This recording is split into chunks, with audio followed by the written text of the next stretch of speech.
அந்த குரலுக்கு பொருத்தமாக ஒரு 2 பேர் செலக்ட் பண்ணணும்னு சொன்னால் அது ஆர்யா சாரும் சந்தானம் சாரும் தான். ஏன்னா அவங்களோட பாண்டிங் வந்து அப்படி ஒரு பாண்டிங்கு. எனக்கு இவ்வளோ பெரிய ப்ராஜெக்ட் கிடைச்சதுக்கு காரணமே அவங்களோட நட்பு தான். அப்போ நான் சந்தானம் சார்கிட்ட சொன்னேன், எனக்கு இவ்வளோ பெரிய ஆப்பர்ச்சுனிட்டி கொடுத்துருக்கீங்க முதலாளி, நான் கண்டிப்பாக இதை பயங்கர ஹார்ட் ஒர்க் பண்ணி இந்த படத்தை சக்ஸஸ் பண்ணி அந்த சக்ஸஸ் மீட்டில் உங்கள் 2 பேருக்கு ஒரு செலவு வைப்பேன் அப்படின்னு சொன்னேன். படமும் நான் கேட்ட மாதிரி எல்லாமே ப்ரொடக்ஷன் லெவலில் ஆர்யா சார் கொடுத்தாங்க. படம் நல்ல பெரிய பெரிய லொக்கேஷனு, க்ரூஸ் அது இதுன்னு போச்சு. ஷூட்டிங் நல்லபடியாக முடித்தோம். போஸ்ட் ப்ரொடக்ஷன் ஆரம்பிச்சுது. அது வரைக்கும் எனக்கு நண்பேண்டான் தான் குரல் கேட்டுட்டு இருக்குது. ரிலீஸ் டேட் ஃபிக்ஸ் ஆகி அந்த டெட்லைன் கிராஸ் பண்ணும்போது ஆர்யா சாருக்கும் சந்தானம் சாருக்கும் daily phone conversation, heat argument. அப்போதான் சந்தானம் சார் எனக்கு ஃபோன் பண்ணி சொன்னார், நீ செலவு வைக்கலனா கூட பரவாயில்ல, எங்கள் ஃப்ரெண்ட்ஷிப்புக்கு உழ வச்சிடாத, ஆர்யா கேட்குற டைமில் அந்த அவுட்டை கொடுத்து சொல்லடா அப்படின்னாரு. எப்படியோ கஷ்டப்பட்டு ஃபைனல் அவுட்டு சூப்பராக எடுத்து ஆர்யா சார்கிட்ட கொடுத்தாச்சு. சார் டியூபுக்கு போயிடுச்சு சார். 1 வீக் லேட்டாக போச்சு. ஏன்னா இந்த படம் வந்து ஒரு யூஸ்வலான ஹாரர் மூவி கிடையாது. இதுக்குள்ள ஒரு ஃபேண்டசியான ஒரு வேர்ல்டு இருக்கு. இதோட போஸ்ட் ப்ரொடக்ஷன் வரது ரொம்ப டஃப்பு. ஆக்சுவலாக இதுக்கு பெரிய சப்போர்ட் பண்ணது விஎஃப்எக்ஸ் டீம், லார்வன் சைகரசுதன் சார், இந்த இடத்துல தேங்க்ஸ் சொல்லிக்கிறேன். அப்புறம் அவங்க டீம் செல்வா, செந்தில், மகேந்தர், நிறைய பேர் இருக்காங்க, இந்த சுந்தர், அதுக்கப்புறம் ரஞ்சித், இந்த மாதிரி நிறைய பேர் டே நைட் இந்த படத்துக்காக ஒர்க் பண்ணாங்க. மெயினாக என்னோட அசோசியேட் தனேஷ் இந்த இடத்துல மெயினாக தேங்க்ஸ் பண்ணிக்கிறேன். ஏன்னா அவன் சிங்கிளாக இந்த படத்தோட போஸ்ட் ப்ரொடக்ஷன் ஒர்க் என் கூட இருந்து பயங்கர ஹார்ட் ஒர்க் பண்ணான். அப்புறம் எடிட்டர் சைடில் விக்கி, ஸோ இந்த மாதிரி நிறைய பேர் இந்த படத்துக்கு பயங்கர சப்போர்ட் பண்ணி பயங்கரமாக இந்த போஸ்ட் ப்ரொடக்ஷன் ஒர்க்கு முடிச்சு இப்போ அவுட் கொடுத்துருக்கோம். படம் ரொம்ப சூப்பராக வந்திருக்கு. May 16th எல்லாரும் ஃபேமிலியோட போய் பார்த்து இந்த படத்தை என்ஜாய் பண்ணணும். நான் மெயினாக இப்போ ஆர்யா சார்கிட்ட சொல்கிறேன், சார் நீங்கள் பெரிய டென்ஷன் எதுவும் எடுத்துக்காதீங்க. ஏன்னா இந்த படத்தை ப்ரெஸ் அண்டு மீடியா பீப்புள் கண்டிப்பாக நல்லபடியாக போய் மக்கள்கிட்ட சேர்த்துருவாங்கன்னு நான் நம்புகிறேன். ஏன்னா என்னோட போன படம் டிடி ரிட்டர்ன்ஸ் பிளாக் பஸ்டர் ஆகிறதுக்கு காரணமே ப்ரெஸ்ஸும் அந்த மீடியா பீப்புளும் தான். ஸோ பெரிய சப்போர்ட் பண்ணீங்க. அதே சப்போர்ட் இந்த படத்துக்கும் கிடைக்குன்றது நம்புகிறேன். Thank you so much. ஒரு வார்த்தை சொல்லிடுறேன், 2 பெரிய லிஜெண்ட் டேரக்டர்ஸ் பண்ணியிருக்காங்க, Selvaraghavan sir and Gautham Menon sir. ரொம்ப சப்போர்ட்டிவாக எங்கள் ஸ்கிரிப்டுக்கு நாங்கள் என்ன சொல்கிறோமோ அதை பக்காவாக பண்ணி கொடுத்தாங்க. அதுக்கப்புறம் கஸ்தூரி மேடம், நிழல் சார், அப்புறம் எங்களோட ஹீரோயின் கீதிகா, யாஷிகா ஆனந்த், இவங்க எல்லாருக்கும் நான் ரொம்ப தேங்க் பண்ணுறேன். அப்புறம் எங்களோட காமெடியன்ஸ் மாறன் அண்ட் கிங்ஸ்லி, இன்னும் நிறைய பேர் இந்த படத்துக்காக ரொம்ப பெரிய லெவலில் ஒர்க் பண்ணியிருக்காங்க. அது இல்லாமல் டெக்னீஷியன்ஸ் தீபக் குமார், எங்களோட ரெகுலராக எங்களோட மூவிஸில் அவர் தான் கேமராமேனாக இருப்பார். இந்த படத்துக்கு அவர் மிகப்பெரிய சப்போர்ட் பண்ணியிருக்காரு. ஆர்ட் டைரக்டர் மோகன், அப்புறம் editor Bharath, stunt master Silva, Hari Dinesh, இந்த மாதிரி எனக்கு நிறைய பெரிய பெரிய டெக்னீஷியன்ஸ் இந்த படத்துக்குள்ளே ஒர்க் பண்ணி இந்த படத்தை இன்னும் பெரிய லெவலில் கொண்டு வந்திருக்காங்க. May 16th கண்டிப்பாக குடும்பத்தோடையும் குழந்தைங்களோடையும் வந்து பார்த்து இந்த படத்தை என்ஜாய் பண்ணுங்கள். இது ஒரு சம்மர் ட்ரீட்டாக இருக்கும். இது டேர் டெவில் நெக்ஸ்ட் லெவல் சொல்கிறது, டெவில்ஸ் டபுள் நெக்ஸ்ட் லெவல் சொல்கிறத விட Santhanam sir next level, Santa's next level. கண்டிப்பாக பார்த்து என்ஜாய் பண்ணுங்கள். Thank you so much. பிரேம் கதை சொன்னோன்னே எனக்கு லாஸ்ட் அவரோட டிடி ரிட்டர்ன்ஸ் வந்து ரொம்ப பிடிக்கும். ஏன்னா இட்ஸ் ஜஸ்ட் நாட் ஒரு மைண்ட்லெஸ் காமெடின்னு இருக்காது அந்த படம். ஆக்சுவலாக பார்த்தீங்கன்னா அதில் ஒரு நல்ல ஒரு ஸ்டோரி இருக்கும், அதுக்கான ரீசனிங் இருக்கும், அதுக்கான ஒரு ப்ளே இருக்கும், அதுக்கான ஒரு கேம் இருக்கும். ஸோ அது வந்து ரொம்ப இன்ட்ரெஸ்டிங்காக இருந்தது. அந்த அந்த ஸ்பேஸில் வந்து அந்த காமெடி வந்து ரொம்ப பியூட்டிஃபுல்லாக எக்ஸிக்யூட் பண்ணியிருப்பார்.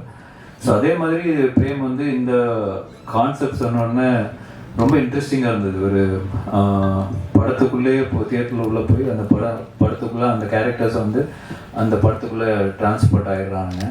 ஸோ அது வந்து ரொம்ப ஒரு நாவல் ஐடியா, ஒரு இன்ட்ரெஸ்டிங்கான ஐடியா. இதில் எப்படி ஒரு காமெடியும் சரி, அதில் ஹாரர் எலிமெண்ட் எப்படி கொண்டு வர போகிறாருன்னு ரொம்ப ஆர்வமாக இருந்தேன். பட் அந்த லைன் ஐடியா சொன்னதுக்கப்புறம் நான் அவர்கிட்ட சொன்னதுதான், நீ கரெக்டாக பண்ணிட்டேன்னா இது சூப்பராக இருக்கும் ஃபில்ம் அப்படின்னு. ஸோ கம்ப்ளீட்டாக பண்ணி முடிச்ச உடனே really like it. Santhanam sir கேட்டோடனே அவருக்கும் ரொம்ப பிடிச்சிருந்தது.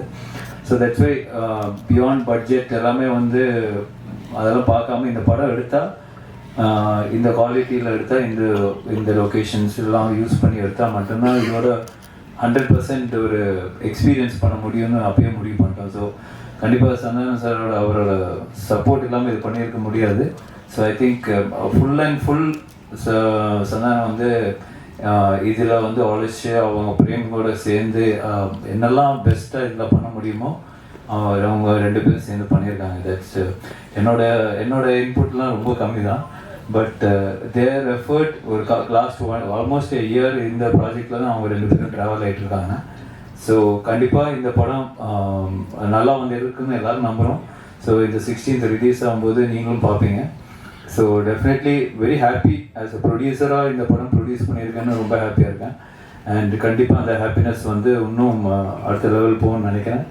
டெஃபினெட்லி இது மிகப்பெரிய சக்ஸஸ் ஆனால் இதோட நெக்ஸ்ட் லெவல் 2 கண்டிப்பாக சேர்ந்து பண்ணுவோம். So definitely so looking forward to it. Very positive about this project அதுதான் நான் சொல்லுவேன். So thank you so much. நாங்கள் எங்கள் படத்தோடைய பிரச்சனையை பற்றி பேசலாம் அப்படின்னு வந்தோம். அதுக்கு முன்னாடி நிக்கில் சார் அவருடைய பிரச்சனையை சொல்லிட்டாரு. 20 நாளைக்கு முன்னாடி நான் புக் பண்ணிட்டேன். நடுவில் 2-3 பேர் பூந்து குழப்புறானுங்க, நீங்கள்லாம் கண்டிப்பாக வந்துடணும்.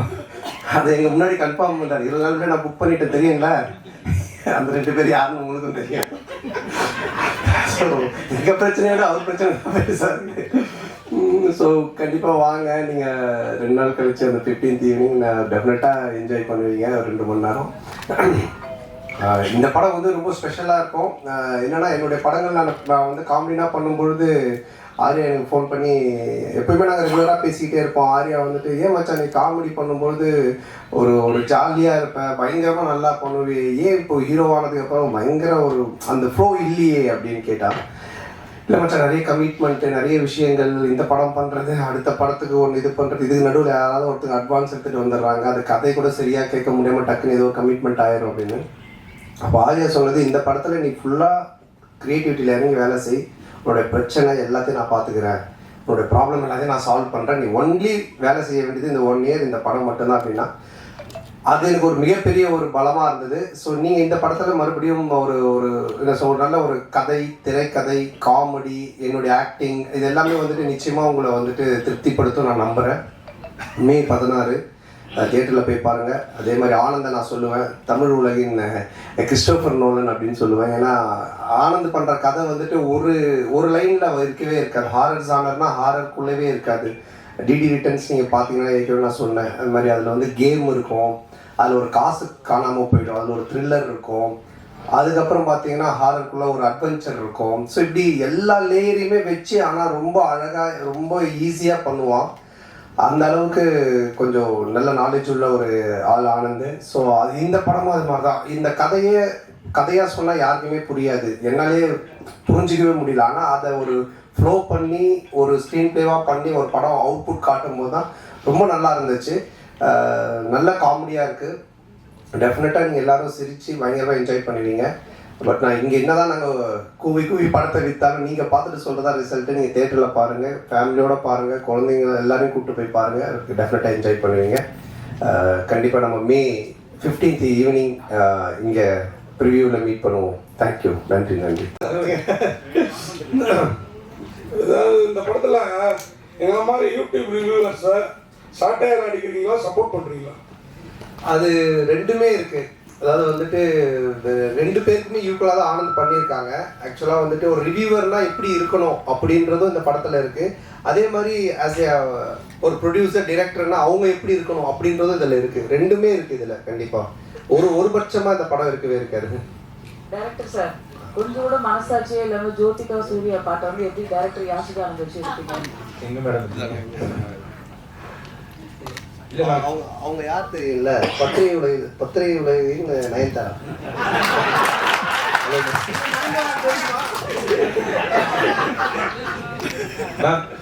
இது வந்து ஜிவிஎம் சார் அப்படி இன்டர்வியூ சொல்லியிருக்காங்க. எங்களுக்கு எங்கள் படத்தோட ப்ரீ ரிலீஸ் ஃபங்க்ஷன் முன்னாடி அவர் வேற ஒரு இன்டர்வியூ கூட சொல்லியிருக்காங்க.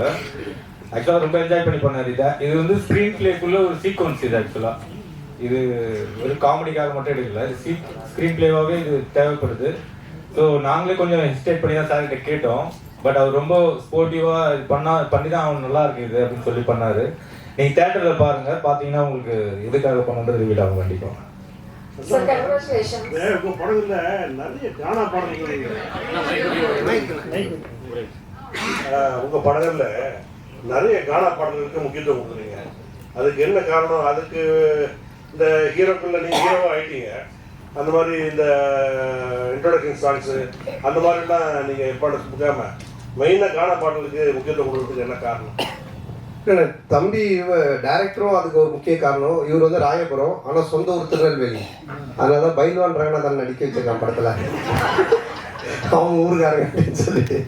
ஸோ அது மாதிரி அவங்க ராயபுரம். ஸோ இதுக்கு முன்னாடி நான் பண்ண கானா படம் பார்த்தீங்கன்னா ஜான்சன், அவங்க வந்துட்டு வியாசார்பாடி.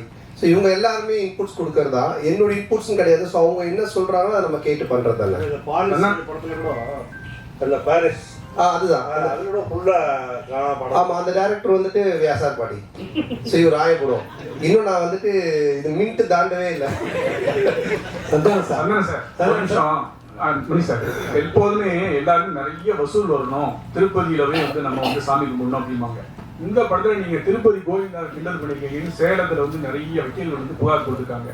அந்த கோவிந்தா கோவிந்தா பாட்டு வந்து உண்மையிலே கடவுளை கிண்டல் பண்ணிக்கிறதா, அவங்களுக்கு என்ன பதில்? அதான் இல்லை, அது வந்து கிண்டல் கிடையாது. அதாவது நிறைய பேர் நிறைய விஷயங்கள் சொல்லுவாங்க, ஓகேங்களா. இப்போ பார்க்குறவங்க எல்லாரும் அவங்களோட சஜஷன் சொல்லுவாங்க, இது சரியில்லை, அது மாற்றணும், இது பண்ணணுன்ட்டு. பட் அது எல்லாத்தையும் நம்ம எடுத்துக்க முடியாது, அப்படி வாழவும் முடியாது. கோர்ட் என்ன சொல்லுது, அப்புறம் சென்சார் சர்டிஃபிகேட், அவங்க சில ரூல்ஸ் அண்ட் ரெகுலேஷன்ஸ் வச்சிருக்காங்க. அவங்க சொல்றது மட்டும் தான் தமிழ் சினிமாவில் பண்ண முடியும். ஒரு கோர்ட் சொல்றதா நம்ம செய்ய முடியும். போறவங்க வரவங்க சொல்றதெல்லாம் நம்ம கேட்டு எதுவும் செய்ய முடியாது. ஆமாம், சென்சாரில் வந்து அவங்க பார்த்துட்டு என்ன கரெக்ஷனாக சொல்லியிருக்காங்க, அதையும் நாங்கள் பண்ணியிருக்கோம். ஸோ அதனால கரெக்டான ஒரு விஷயம்னா அது ஒன்று சட்டம் கோர்ட், இல்லைன்னா சினிமாவுக்கு சென்சார். இதை தவிர போறவங்க வரவங்கலாம் சொல்றாங்க, நம்ம என்ன பண்ண முடியும், அது அவங்களுடைய கருத்து. பாட்டு இல்லையா அந்த பாட்டை வந்து? ஆமா, அதுல நீங்க இப்ப பாத்தீங்க அந்த பாட்டுல வந்துட்டு அந்த பாட்டு வரும், நடுவுல இவனோட கேரக்டரை பத்தி வரும். ஆனா இதுக்கு அந்த பாட்டுக்கும் சம்மந்தம் இருக்காது. இப்ப நம்ம பெருமாளை பத்தியோ இல்ல கோவிந்தாவை பத்தியோ நம்ம கிண்டலா பண்ணி தான் சொல்லலாம். அது எனக்கு வந்து நான் வந்து திருப்பதிக்கு போய் இந்த ரிலீஸ் பண்ணி கூட நாங்கள் போகிறோம். நாங்கள் வந்து வருஷம் எல்லா படத்துக்குமே நான் ஆனந்தம் கீழே இருந்து மேலே நடந்தே போவோம். இப்போ இந்த தடவையும் போகிறோம். நான் பெருமாளுடைய பக்தர், எனக்கு பெருமாள் ரிலீஸ் பண்ணி நான் போய் வேண்டிப்பேன். அவருடைய பாட்டு ஃபஸ்ட்டு வரணுன்றது என்னுடைய ஒரு ஆசையாக இருந்துச்சு. அதை தான் நம்ம வச்சிருக்கோமே தவிர. ரெண்டாவது உங்களுக்கு தெரியும், நான் வந்துட்டு கடவுள் நம்பிக்கை உடையவன். இன்னைக்கு டிஷர்ட் கரு போட்டுக்கிறவங்க கேட்குறீங்களா? ஸோ அதனால் நான் வந்து கடவுளுக்கு கிண்டல் பண்ணியோ கடவுள் இது பண்ணலாம் இது பண்ணவே மாட்டாது, உங்கள் எல்லாருக்குமே தெரிஞ்ச விஷயம். அதனால் அது வந்து என்னுடைய மன திருப்திக்காக வச்சது, அதுவும் சரியான முறையில் இருக்கு. அதான் சார், அதான் சார் சொந்தம். நீங்கள் தமிழ் படைப்பாளி, பாட்டாளி, நல்ல தமிழ் பேர் வச்சிருக்கலாமே. இதுக்கான ஆக்சுவலாக வந்துட்டு இது தில்லுக்கு துட்டு 1லேருந்து ஆரம்பித்த சீக்வல். இது தில்லுக்கு துட்டு 1, தில்லுக்கு துட்டு 2, அதுக்கப்புறம் டிடி ரிட்டர்ன்ஸ். ஸோ இப்படி எல்லாமே அதில் வந்ததுனால அதனுடைய சாயில் இருந்தால் ஈஸியாக ஆடியன்ஸ் கொஞ்சம் ரீச் ஆகும் அப்படின்றதுக்காக தானே தவிர, இல்லைன்னா நீங்கள் சொன்ன மாதிரி இப்போ நம்ம நல்ல ஒரு தமிழ் பேர் இதுக்கப்புறம் வைக்கலாங்க. சந்தானம் சார், உங்களுக்கு இப்போ ஒரு வாரமா வந்து எல்லையில் வந்து பதற்றம் இருக்கு. எதிர்பாராத பல நிகழ்வுகள் நடந்திருக்கு. இந்த நிகழ்வுகளால சில படங்கள் ரிலீஸ் ஆன படங்களை வந்து நிறுத்திட்டு புஷ் டேட்ஸ் ஆல்சோ. பலர் வந்து ரிலீஸ் பண்ணலான்றதை வந்து புஷ் பண்றதுக்கான முயற்சி எடுத்திருக்காங்க. உங்களுக்கு அந்த மாதிரி ஏதாவது அன்சர்டன்டிஸ் இருந்ததா? போன வாரம் ஏதாவது மாற்றுதல் பிளான் பண்ணியிருந்தீங்களா? என்ன? ஆமாம், நிச்சயமா இருந்துச்சு. அது நான் ப்ரொடியூசர் ஆர்யாவும் நான் வந்து டிஸ்கஸ் பண்ணோம். ஆர்யாவும் பேசிகிட்டு இருந்தாங்க. ஆனால் அதுக்கப்புறம் அது நல்ல முறையில் கடவுள் அவர்களால் சுமூகமாக அது இப்போ முடிஞ்சு ட்ரம்ப் அந்த ஒரு ட்வீட் பண்ணதுக்கு அப்புறமா அவர் சொன்னதுக்கு அப்புறமா இப்போ சால்வ் ஆனதுனால சரி ஓகே அகைன் நம்ம வந்துட்டு ப்ரொசீட் பண்ணலாம் அப்படின்ற ஸ்டெப் தான் எடுத்திருக்கோம். மேபி பதட்டமாக இருக்குது, இன்னும் மோசமாக போயிட்டு இருக்குன்னா நிச்சயமாக நாங்களும் அதை இது எல்லாத்தையுமே ஸ்டாப் பண்ணலான்னு அவர்கிட்டே சொன்னோம். நிக்கில் முருகன்கிட்டே நாங்கள் என்ன சொன்னோம்னா, இல்லை சார் நம்ம ப்ரெஸ் இதெல்லாம் ஸ்டாப் பண்ணிடலாமே இன்னும். அப்புறம் மார்னிங் அந்த ஒரு நியூஸ் பார்த்துட்டு தான் அதுக்கப்புறம் சரி நம்ம ப்ரொசீட் பண்ணலான்னு பண்ணோம். ஒரு நிமிஷம் கார்த்திக் ஒரு நிமிஷம். அவங்க கேட்டு இருக்காங்க, அது பதில் சொல்லி முடியட்டும். அப்புறம் நீங்க கேளுங்க, மைக் வாங்கிட்டு கேளுங்க. கொஞ்சம் வெயிட் பண்ணுங்க. இல்ல அவங்க கேட்டு இருக்காங்க, ஒரு நிமிஷம். அவங்க மைக்ல கேளுங்க. அவங்க கேட்க வேணாம்னு சொல்ல நிமிஷம் போல கேட்க வேணாம்னு சொல்லல. அவங்க வந்து வீடியோ ரெக்கார்ட் பண்ணுன்றாங்க. அதுக்குதான் மைக் ஒருத்தர் கொடுத்தது. பந்திக்கு முந்திக்கணும் நீங்க தான் ஃபர்ஸ்ட் மைக் வாங்குனீங்க. இப்போ மைக் அவங்க கேட்க போறாங்க. அவங்க கேட்க போறாங்க. உங்களுக்கு ஒரு நிமிஷம். அப்போ மைக் கேளுங்க. மைக் வாங்கிட்டு கேளுங்க. அப்போ மைக் வாங்கிட்டு கேளுங்க. நீங்க என்ன கேளுங்க. அவங்க கேட்க கூடாது, என்ன கேட்கணும். நீங்க என்ன கேளுங்க. மைக் என்ன கேளுங்க, நான் கொடுத்துறேன். கேளுங்க. இல்ல கேளுங்க. கேட்க வேணாம்னு சொல்லவே இல்லையே. மைக் வாங்கிட்டு கேளுங்கன்ற அவ்வளவுதான். உங்களோட சேர்ந்து பத்திரிகையாளனா இருக்காரு. கேள்வி கேட்கறது நீங்க கத்து தரீங்களா? நான் கற்றுக் கொடுக்கலங்க. கேள்வி கேளுங்க, மைக்கு சரி வாங்கி சரி கேளுங்கிறோம். சார் காலையில நீங்க கேளுங்க நம்மகிட்ட கேட்டா நான் தான் உங்களுக்கு அதான் கேளுங்க சார். அந்த மிலிட்டரி வீரர்களுக்கு நன்றி தெரிவிக்கிற விதமா தான் 2 பேரும் மிலிட்டரி கெட்டப்ல வந்திருக்கீங்களா? ஓ அவர் எவ்வளவு காமெடியா ஜாலியா கேட்கறாரு. இல்ல ஆக்சுவலா வந்து அவர் அந்த படம் அந்த மாதிரி அது என்னன்னு தெரியல, எனக்கு அவர் வச்சிட்டு இருக்காரு. நான் இந்த படத்தோட கண்டினியூஷனுக்காக இந்த மாதிரி கட் பண்ணிருக்கேன். சார் கேமியோல பண்றீங்களா? இல்ல இப்போதைக்கு அந்த ஐடியா இல்ல, அப்படியே இருந்தாலும் இப்ப சொல்ல மாட்டோம் இல்லைங்களா?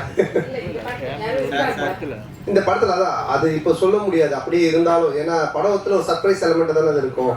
ஆனா அப்படின்னு எதுவும் இல்ல, அப்படி இருந்தாலும் சொல்ல மாட்டோம். Director sir mike on director sir இன்னொரு மைக் கொடுங்க. போஸ்டர்ல ஹீரோயின் கஸ்தூரி கடத்தை காணோம், என்ன காரணம்? இன்னைக்கு இது நிறைய போஸ்டர் டிசைன்ஸ் பண்ணோம் சார். ஸோ இதுல இன்னைக்கு 15 தேதி வர சொல்லிடுறோம் சார். 15th வந்துடும் சார் கஸ்தூரி மேடம் போஸ்டர். நீங்க வரீங்களா சார் ஷோக்கு?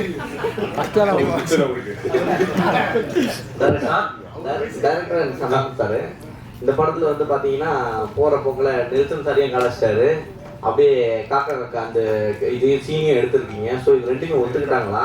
அதே போல இந்த படம் முடிஞ்ச உடனே சந்தானம் சார் இந்த படத்துக்கு ரிவ்யூ பண்ணுவாரா? கண்டிப்பா அது படத்துல ரிவ்யூ வருதானே.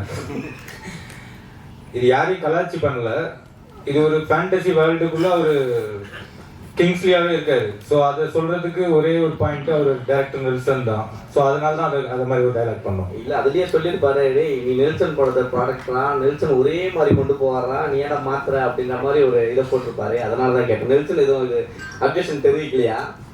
இல்ல இப்போ என்னன்னா ஒரு டைரக்டர்னு ஒரு ஸ்டைல் இருக்கு, ஓகேங்களா? இப்போ வந்துட்டு இவர் படம்னா இந்த மாதிரி இருக்கும் அப்படின்ட்டு. ஸோ ஆனந்த் படம் அப்படின்னாலே நிறைய கொஞ்சம் கிண்டல், அந்த சட்டையர் அந்த ஸ்பூஃப் இருக்கும். சில படத்தோட ரெஃபரன்ஸை வச்சு அவர் கிண்டல் அடிப்பாரு, அப்புறம் சில பேரோட கேரக்டர்ஸ் வச்சு பண்ணுவாரு. ஆனா அது எல்லாமே ஒரு ஃப்ரெண்ட்ஷிப்ல எல்லாரும் தெரிஞ்சவங்க, அவங்க கிட்ட எந்த ஒரு பாதிப்பும் வராதுன்னு தெரிகிறது மட்டும்தான் பண்ணுவோம், இல்லைன்னா அது பண்றது கிடையாது. இப்போ நாங்க ஜாலியா பேசிப்போம், ஆனா இவர்கிட்ட பேசினா செட் ஆகாதுன்னா அதை நாங்கள் அவங்க தொட மாட்டோம் சார். இப்போ நீங்க பார்க்கிங் காசு கோவிந்தா, டிக்கெட் காசு கோவிந்தான்னு சொல்லிட்டு ஒரு விஷயம் சொல்றீங்க. லேட்டஸ்டா ஒரு 2 மாசத்துக்கு முன்னாடி பாத்தீங்கன்னா தேட்டரை விட்டு வெளியே வரும்போது பார்க்கிங் காசு வேஸ்ட், பாப்பாங் காசு வேஸ்ட்னு சொல்லியிருந்தீங்க. எந்த படத்தை மென்ஷன் பண்ணி சொல்லியிருக்கீங்களா? இல்ல எந்த படத்தையும் மென்ஷன் பண்ணல. ஆடியன்ஸ் மக்கள் டெய்லி என்ன பேசுறாங்க, டே டு டே அவங்க என்ன கரண்ட் சுச்சுவேஷன்ல இருக்காங்கன்றதை பார்த்துட்டு அதை எடுத்து நம்ம படத்துல வைக்கிறோம். எப்பவுமே படம் அதுதானே, என்ன நடக்குதோ அதை நம்ம எடுத்து அது சினிமாவா காட்டும் போது நல்ல ரீச் கிடைக்கும். ஆரியா ப்ரொடியூசர் நல்ல சம்பளம் கரெக்டா கொடுத்துட்டாரா? ஆரியா கிட்ட கேக்குறீங்களா? சம்பளம் கேட்டதே கொடுத்துட்டாரா? நான் கேட்டதை விட அதிகமாகவே கொடுத்துட்டாரு. அதாவது வந்துட்டு என்ன சொல்றது, நான் சொன்னேன் இல்லைங்களா, நாட் ஓன்லி இந்த படத்தோடைய சம்பளம்ன்றது இல்லாம என்னுடைய என்ன உனக்கு தேவை, எங்கேயும் போய் டக்குனு ஒரு அட்வான்ஸ் எடுத்துட்டு வராங்கன்னு சொல்லிட்டு கை நீட்டாத, எங்கேயும் வாங்காத, நீ வந்து 1 year ஃப்ரீயா வேலை செய்யினாங்க. அதான் நான் சொன்னேன், வீட்டோட இடிச்சாங்க, புது வீடே இப்போ கட்டியிருக்கேன், எல்லாம் காரணம் ஆரியா பவன் தான். சார் இந்த படத்துல என்ன சொன்னாங்க, இந்த படத்துல பாத்தீங்கன்னா கவுண்டமணி சார் தான் ஒரு படங்கள்லாம் பாத்தீங்கன்னா பேர் வைப்பாரு, கோயரா வச்ச மூஞ்சி, அனில் மூஞ்சி அந்த மாதிரிலாம். ஸோ நீங்க வந்து நிறைய பேருக்கு இப்போ இந்த படத்துல பாத்தீங்கன்னா கெளுத்தி, கெண்டை, குறவ மீன் அந்த மாதிரிலாம் வச்சிருக்கீங்க. இது எப்படி உங்களுக்கு மாட்டுதா?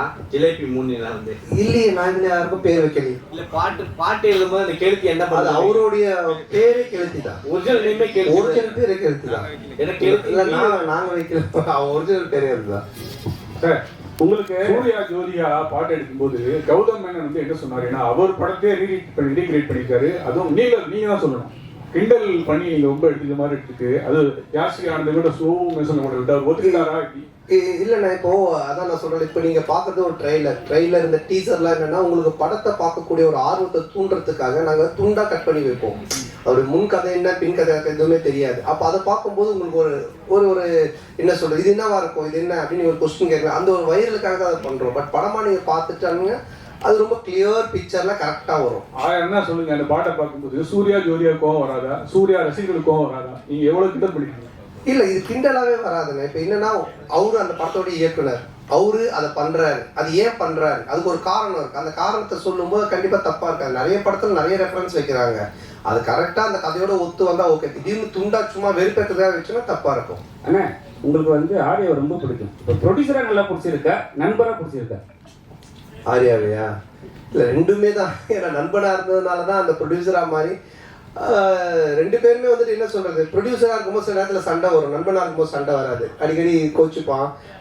அது மாதிரி வந்துட்டு இது நான் சொன்ன இது மாதிரி பண்ணவே இல்லை, இது பாரு இப்படி ஆயிடுச்சுன்னு. ஃபஸ்ட் டே ஷூட்டிங்கே கால் பண்ணி நான் வந்து உனக்கு காமெடி சூப்பர் ஸ்டார் நான் சும்மா தான் பேர் வச்சேன், நீ நிஜமாலே பண்ணிட்டு இருக்க அப்படின்னா. ஏன் என்னென்ன வேட்டையின் ஷூட்டிங்கில் எவ்வளோ செலவு தெரியுமா அப்படின்னா, தெரியாது மச்சான் இவ்வளோ செலவு அப்படின்னா. நம்ம ஷூட்டிங்கில் எவ்வளோ செலவு தெரியுமா, எவ்வளோன்னா அதே செலவு, அதே 200 பேர், அதே இது.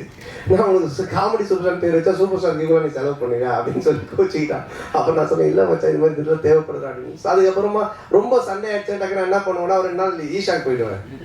உடனே ஃபோன் அடிப்பான், அங்கே அடிச்சிட்டு இல்லை சத்குருகிட்ட காசு வாங்கி கொடு அப்படின்வான். ஏய் அவர் பேப்பரா காசு வாங்கி தர அப்படின்னா, நீ அங்கே தானே போகிற, எனக்கு காசு வாங்கி கொடுத்துட்டு போ, அவர் பேர் போடு ப்ரொடியூசர் அப்படின்வான். சரி மச்சான் வந்து ஸோ ப்ரொடியூசர் இருக்கும்போது இது சண்டை வரும், நண்பனாக இருக்கும்போது எதுவுமே இருக்காது. ஃபுல்லாக ஆமாம் கொஞ்சம் அடிக்கடி நடக்கும். சார் போன மேடையில் அவங்கள கடவுளாக பார்த்து காலில் உள்ளாரு கூல் சுரேஷ். இந்த படத்தில் இருக்கிறாரா? காணும். இல்லை இந்த படத்தில் இல்லை, கடவுளை கொஞ்சம் அவருக்கு தர்ஷனத்தை கொஞ்சம் தள்ளி வச்சிருக்கோம். சார் இங்க சொல்லுங்க. ஒரு பாட்டுல வந்து பாத்தீங்கன்னா படம் போட்டு 1 மணி நேரம் கழிச்சு வர்றாங்க, ஓசி டிக்கெட்ல வராங்கன்னு சொல்றீங்க, அதை யார் சொல்றீங்க? இல்லை இப்போ நிறைய பேர் வந்துட்டு பார்த்தீங்கன்னா பப்ளிக்ல வந்துட்டு இஷ்யூ பண்றாங்க, ஏதோ ஒரு டிக்கெட்ஸ் கொடுக்குறாங்க, இல்லை ஃபேன் ஷோ போடுறாங்க, ஏதோ ஒன்று பண்றாங்கன்னு வச்சுக்கோங்க. அதில் கும்பலில் சில பேர் வராங்க, வந்துட்டு அவங்கெல்லாம் சில விஷயங்கள்லாம் பேசுறாங்க. அது வந்துட்டு நாளைக்கு பார்த்தீங்கன்னா வைரல் ஆகுது. அது நிறைய என்ன சொல்றது ரிவ்யூஸ் ஷோஸ் நீங்கள் பார்த்தீங்கன்னா இருக்கும். ஸோ இப்போ இதை வந்துட்டு வைரலாக நிறைய பேர் பேசுகிறாங்க, கமெண்ட்ஸில் சொல்கிறாங்க, இவன் ஓசி டிக்கெட்டில் வந்தவன்பா, இவன் பாரு லேட்டர் டாச்சு, இதெல்லாம் வந்து கமெண்ட்ஸில் வர்றது. அது எல்லாத்தையும் எடுத்து தான் அந்த லிரிக்கெல்லாம் கேள்வி எழுதுனது. ஸோ எழுதும்போது நல்லா இருந்துச்சு, நாங்கள் கேட்டோம், இதெல்லாம் லைவ்ல இருக்குன்னா சரி ஓகே பண்ணிட்டோம். ஏன்னா நீங்கள் இந்த படத்தில் எப்படி ஓசி டிக்கெட் வாங்கி படம் பார்க்குறீங்களா இல்லை தேட்டரில் போய் வாங்கி படம் பார்க்குறீங்களா? நான் கொஞ்சம் ஓசி டிக்கெட் தான், ஏன்னா ரிவ்யூ பண்ணுறோம் இல்லைங்களா, அப்போ ரிவ்யூ பண்ணும்போது எங்களுக்கு ஒரு ஷோ போடுவாங்க, அப்போ போவோம். அதனால என்ன வச்சு அதுக்கு கலாச்சி பண்ணியிருக்காங்க. ஆனால் சொன்னாங்க இந்த வருஷம் பார்த்தீங்கன்னா உங்களுக்கு அதிகமாக உங்கள் நட்பு சைடில் வந்து இழப்புகள், 2 இழப்புகள், சேஷன்னா இன்னொன்று ஆண்டனி. ஸோ இந்த படத்தில் சேஷ் இருந்தால் எப்படி இருந்திருக்கும்? ஏன்னா இப்போ இல்லை. ஸோ ஒருவேளை சேஷுக்கான ஏதாவது சீக்வன்ஸ் ஏதாவது வச்சுருந்தீங்களா? அது இல்லாமல் டிடின்ற இதுக்கு வழக்கம் போயிட்டுருக்கு. இல்லை இருக்கு, அதாவது வந்து எங்கள் டீம் எல்லாருக்குமே தான் நாங்கள் எழுதுவோம், அதில் இருந்துச்சு. ஆனால் பட் காலத்தின் இது அவர் இல்லை. பட் எல்லாருக்குமே எங்கள் டீமில் எல்லாருமே வச்சு தான் எழுதுவோம். நாங்கள் இப்போ கம்ஃபர்ட் ஜோன்னு ஒரு சில ஹீரோஸ் இருக்காங்க, அதே டைரக்டர் அதே டீமோட. இந்த ஹீரோஸ்க்கு வந்துன்னா உங்களோட டீம் பண்ணால் கரெக்டாக இருக்கும். இதை நீங்கள் எப்படி பார்க்குறீங்க? உங்களுக்கு இதே மாதிரி தான் ஃபஸ்ட்டு பார்ட் 1, இப்போ 2, இதுக்கு அப்புறம் 3 பண்ண போகிறேன்னு சொன்னீங்க. ஸோ இதை தாண்டி நீங்கள் சந்தானமாக ஒரு ஆக்டராக, இப்போவும் ஆக்டராக இதை தாண்டி ஒரு லெவலுக்கு வர வாய்ப்பு இருக்கா? இல்லை சார், இப்போ என்னென்ன படம் பார்த்தீங்கன்னா ஃபர்ஸ்ட் மாதிரிலாம் ஒரு படம் பண்ணோம் டக்குன்னு இன்னொரு கதை அப்படின்லாம் கிடையாது. ஏன்னா இன்னைக்கு ஓப்பன் மீடியாவாகி போச்சு. ஓடிடி பிளாட்ஃபார்ம் வந்தோடனே ஹாலிவுட் படத்துலேருந்து எல்லா படங்களுமே ஆடியன்ஸ் எல்லாத்தையுமே பார்க்குறாங்க. ஸோ ஒரு டைரக்டரோட ட்ராவல் பண்ணி ஒன்று சிங்க் ஆகி ஒன்று வந்து செட் ஆகிறதுக்கு மினிமம் ஒரு 2-3 படம் ஆகுது. அதனால தான் டக்குனு மாற்றி போக முடியல. ஏன்னா என்னோட சிங்க் அவருக்கு தெரியணும், அவரோட சிங்க் எனக்கு தெரியணும், அதுக்காக தான் அது மாதிரி ட்ராவல் பண்ணுறோமே தவிர மற்றபடி. சந்தனம் சார் இங்கே தான் திரும்பி உங்களுடைய நட்பு வந்து சிம்புவோட வந்து எல்லாருக்கும் தெரிஞ்ச விஷயம். அண்ட் அவர் வந்து ஒரு ரிக்வெஸ்ட் வச்சிருக்காரு உங்ககிட்ட, நீங்கள் மறுபடியும் காமெடியனாகவும் படம் வந்து நடிக்கணும் அப்படின்ட்டு. அந்த ரிக்வெஸ்ட்டை எவ்வளோ தூரத்துக்கு நீங்கள் எடுத்துகிட்டு இருக்கீங்க? இனிமேல் சந்தானம் காமெடியாகவும் அடிக்கடி படத்தில் பார்க்க முடியுமா? ஏன்னா உங்களுக்குன்னு ஒரு ஃபேன் பேஸ் இருக்குது, அந்த ஃபேன் பேஸ் நீங்கள் மறுபடியும் காமெடியன் ரோல்ஸும் பண்ணணும்னு எதிர்பார்க்குறாங்க. அதுதான் இப்போ காமெடி ரோல்னா நீங்கள் ஃபஸ்ட்டு பார்த்த சந்தானத்தை பார்க்க முடியாது, நிச்சயமாக அந்த மாதிரி ஒரு சந்தானம் இருக்காது. ஏன்னா அது இப்போவே ஆடியன்ஸுக்கு டிவியில் நிறைய ஷோஸில் நிறைய ஆதித்யா சேனல் சிரிப்பெல்லாம் பார்த்துட்டாங்க, நீங்களும் யூடியூப்ல நிறைய பார்த்துருக்கீங்க. ஸோ புதுசாக ஒன்று பண்ணணும், அதை எப்படி டிசைன் பண்ணி பண்ணணுன்றதை நானும் யோசிச்சுக்கிட்டு இருக்கேன். அண்ட் எல்லா படத்துலையும் என்னால் பண்ணுவேனான்னு எனக்கு தெரியல. ஏன்னா எனக்கு ஆல்ரெடி கமிட் ஆகி ஹீரோவாக பண்ணக்கூடிய அட்வான்ஸ் கொடுத்து ஒரு 3-4 பேர் ஆல்ரெடி வெயிட்டிங்கில் இருக்காங்க. ஸோ அதுவும் நான் பண்ணணும். இப்போ அதுவே நான் ஒரு படத்தை திருப்பியும் அவங்களுக்கு ரிட்டர்ன் பண்ணிட்டு தான் எஸ்டிஆருக்காக அதை பண்ணுறேன். அவருக்கு அதை என்ன மாதிரி பண்ண முடியுன்றதை நான் இப்போ டிசைன் பண்ணிகிட்டு இருக்கோம். அதுக்கப்புறம் ஆர்யாவோட ஒரு கமிட்மெண்ட் இருக்குது. நான் வடக்குப்படி ராமசாமிலே சொன்னேன் ஆர்யாவோட நான் பண்ணணும் அப்படின்ட்டு. ஸோ அந்த கமிட்மெண்ட்டும் போயிட்டுருக்கு. ஸோ அதுக்கும் பேசிகிட்டு இருந்தோம். பட் இவன் எப்போ பண்ணுவான்னு தெரியல. இவன் ஆர்யா கியூபுக்கே 1 week அனுப்புனேன் அப்படின்னு சொன்னேன். ஸோ ஆனந்த ஒரு லைன் ஒன்று எழுதியிருக்கான் எங்கள் 2 பேரை வச்சு. அதில் ஒரு கேரக்டர் ஒன்று பண்ணலான் இருக்கோம். ஸோ பண்ணுவேன் கண்டிப்பாக. ஆனால் நிறைய பண்ணுவேனான்னு தெரியாது, பழச பண்ண மாட்டேன் நிச்சயமா. ஆனால் இந்த கொஸ்டினோட தொடர்ச்சி தான் இது. சிம்பு சார் சொன்னார் தமிழ் சினிமாவில் காமெடி நடிகர்கள் குறைஞ்சிட்டாங்க, காமெடியும் கம்மியாகிடுச்சுன்னு சொல்கிறாங்க. அது எப்படி நீங்கள் பார்க்குறீங்க? அவர் சொன்னதுக்கு என்ன வந்து பார்க்குறீங்களா எப்படி சொல்கிறேன்? அவர் சொன்னார் நீங்களாம் வந்து ஆக்டர் ஆகி போயிட்டீங்க, ஹீரோ ஆகி போயிட்டீங்க. ஸோ வந்து தமிழ் சினிமாவில் காமெடி கம்மியாயிடுச்சு சொன்னார். இல்லை என்கிட்ட அவர் பர்சனலாக சொல்ல பப்ளிக்காக எல்லார்கிட்டையும் சொன்னார். அப்போ நீங்கள் நடிக்க வாங்கன்னு கூப்பிட்டா நான் எனக்கு எஸ்ன்னு சொன்னேன். அதை நான் எப்படி சொல்ல முடியும்? அரே சார், சார்பட்டா பயங்கர ஹிட்டு, பிளாக் பஸ்டர், செகண்டும் வரப்போகுதுன்றாங்க. அதில் நீங்கள் இருக்கீங்களா இல்லை அடுத்த படத்துக்கு ப்ரொடியூசராக களத்தில் இறங்க போறீங்களா? சந்தானம் சார் வச்சு. இல்லை, இப்போ சார்பட்டா வந்து ஆகஸ்ட்லேருந்து ஷூட்டிங், இப்போ பார்ட் 2. இப்போ வந்து வேட்டும் ரஞ்சித் சார் அந்த படம் ஷூட்டிங் போயிட்டுருக்கு. ஸோ கண்டிப்பாக அது ஆகஸ்ட்லேருந்து பார்ட் 2 சார். சார் நீங்கள் ப்ரொடியூஸ் பண்ணதுக்கப்புறம் சந்தானம் சார் நீங்கள் சொன்ன மாதிரி கேட்க ஆரம்பிச்சாரா இல்லை அவர் சொல்கிறது நீங்கள் கேட்க ஆரம்பிச்சிங்களா? ஏன்னா பாட்லேயே சொல்லியிருப்பாரு. இந்த படம் பொறுத்த வரைக்கும் என்ன, ப்ரொடியூசர் பேர் தான், பண்ணதெல்லாம் இவர் தான். ஏன்னா ஃபர்ஸ்ட் டே ஷூட்டிங் போய் அந்த செலவு லிஸ்ட் எடுத்து பார்த்தேன். டேய், உண்மையான கப்பலில் ஷூட் பண்ணாலும் இவ்வளோ செலவாகுதுடா அப்படின்னு சொன்னேன். பட் நான் அதாவது சொன்ன மாதிரி இந்த படம் அப்படி எடுத்திருந்தா தான், இப்போ நீ அந்த குவாலிட்டியாக எடுத்திருந்தா தான் அது அதோட அவுட்புட்டு அது தேவைப்படுது.